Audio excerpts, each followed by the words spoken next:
कहीं यादव परिवार पर भगवान भोलेनाथ की कृपा हुई है और उनसे ज्यादा कृपा आप पर हुई है जो ये कथा गुरुग्राम की भूमि पर हो रही है। दिल से सुनो, थोड़ा मन लगाकर, चित्त लगा। पड़ोसन अगर कुछ भी बोले तो कहना जवाब में कथा के 3 घंटे बाद दूंगी, मेरे को अभी सुन लेंगे। मुझे बाबा के दरवाजे पर आकर झोली भर, मुझे सुन। एक चित्तवृत्ति शिव को देते। हम भगवान को सब कुछ देते हैं। हमने भगवान का भोग भी लगाया, वस्त्र भी दिया, आभूषण भी दिया, धन भी दिया, सब कुछ भोलेनाथ जी को, सब कुछ हमने भगवान को दिया, पर अपना मन नहीं दे पाते, दिल नहीं दे पाते, हृदय नहीं दे पाते। और वही देना है। एक शिव महापुराण का बड़ा सुंदर चरित्र है।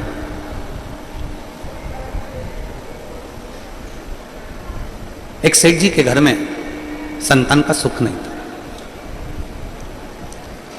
बड़ा सुंदर प्रसंग है। सेठ जी के घर में औलाद नहीं थी। सेठ, सेठानी, दोनों के घर में जब औलाद का सुख नहीं था, पर मन चित्त कभी ना सेठ जी का चित्त ना सेठानी का चित्त कभी भी भगवान की ओर नहीं गया। दोनों के घर में औलाद नहीं, पर संतान का सुख नहीं है, पर दोनों का चित्त कभी शिव जी की ओर नहीं गया, कभी नहीं।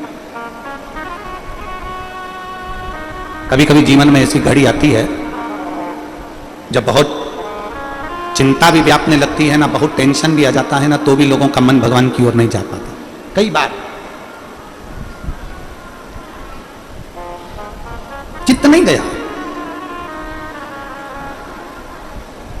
सेठ कभी किसी गौ माता को एक रोटी ना देता, सेठ कभी किसी भूखे को भोजन नहीं कराता, कभी किसी प्यासे को पानी नहीं पिलाता, कुछ भी नहीं। सेठानी का स्वभाव भी ऐसा ही था कि वो कभी किसी को कुछ नहीं देता। हमने पहले भी एक कथा में कहा है, पति भगवान का भजन करने वाला मिले और पत्नी भी भगवान का भजन करने वाली मिले तो समझ लेना कि बड़ी कृपा तुम्हारे पितरों की और तुम्हारे पूर्वजों की हुई है। मान लो पति पत्नी में से पति भगवान का भजन करने वाला मिले और पत्नी भगवान का भजन करने वाली नहीं मिले तो भी समझना कि भगवान की कृपा। मान लो पति भगवान का भजन ना करे और पत्नी भगवान का भजन करे तो भी मान लेना कि भगवान की बड़ी, बोलते जाओ जल्दी जल्दी, कृपा। और अगर पति और पत्नी दोनों ही सीताराम है, ना पति कभी भगवान का नाम ले, ना पत्नी कभी भगवान का नाम ले, ना पति कभी धर्मात्मा, ना पति कभी भूखे को भोजन कराए, ना पत्नी कभी भूखे को भोजन कराए, ना पति किसी के लिए खड़ा हो, ना पत्नी किसी के लिए खड़ी हो, तो समझ लेना कि फिर तो सीताराम, राधे श्याम तो राधे श्याम है। समझ मुश्किल।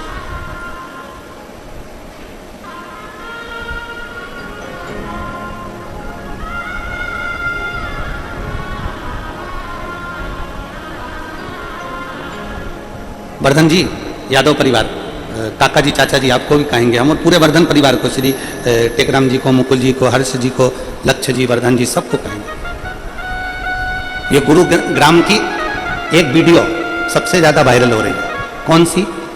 लोग बोल के लिखकर भेज रहे हैं कि हमने, कई शिव भक्त यहाँ बैठे हुए हैं जिन्होंने 2 कथा 3 कथा, कहीं नोएडा की सुनी, कहीं कहीं की सुनी, कहीं कहीं की सुनी, पर यहाँ की एक वीडियो में लोग लिखकर भेज रहे हैं कि यहाँ पर एक तो बैठने की व्यवस्था और दूसरी यहाँ की भोजन व्यवस्था इतनी सुंदर है गुरुजी, उसका हम वर्णन नहीं कर सकते। ये लिख के भेजा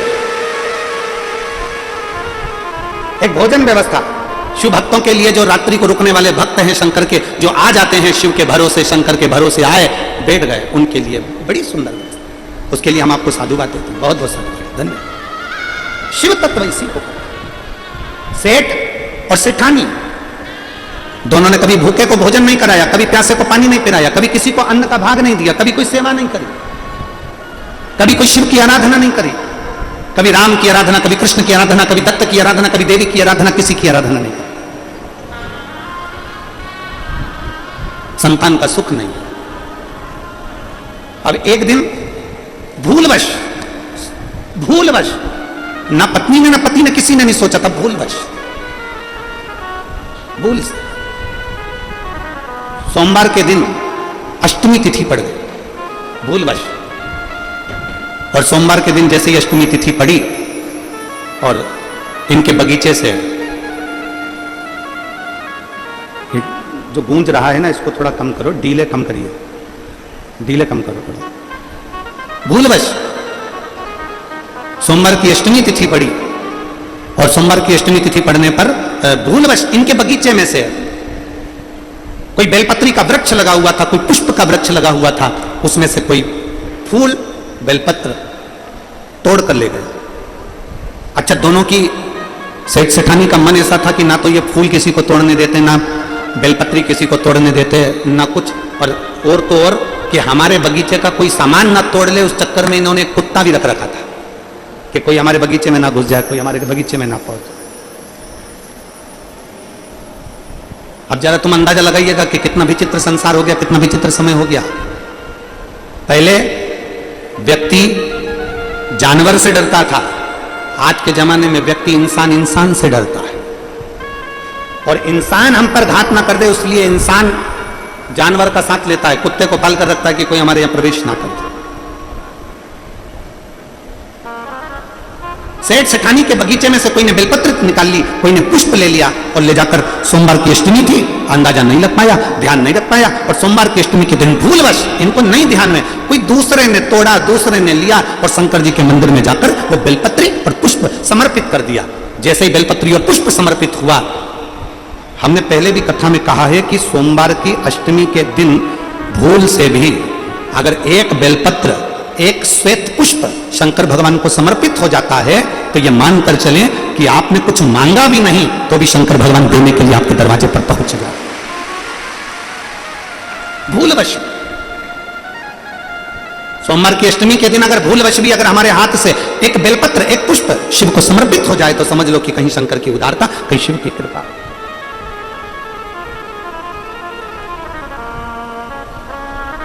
सेठ सेठानी के दरवाजे से कोई बेलपत्री तोड़ कर ले गया, कोई पुष्प तोड़ कर ले गया, भगवान को सोमवार की अष्टमी के दिन समर्पित कर दिया। शिव की कृपा से, बाबा देवाधिदेव महादेव की कृपा से, जिसके बगीचे से तोड़ कर लेकर गए थे, जिसके घर से तोड़ कर लेकर गए थे, जिसके बगीचे से, जिसके घर से बेलपत्री और फूल तोड़ कर लेकर गए थे, मेरे शंकर भगवान ने उनके घर में भी एक पुष्प दे ही दिया, उनके घर में फूल जैसा बेटा दे ही दिया, एक पुत्र हो गया।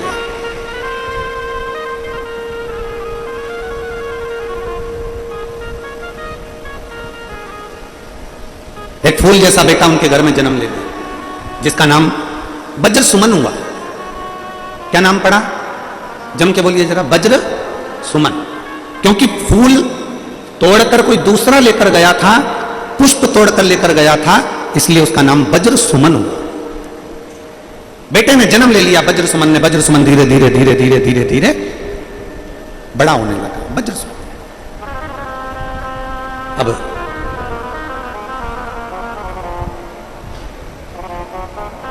वज्र सुमन धीरे धीरे धीरे धीरे बढ़ने लगा, बढ़ते बढ़ते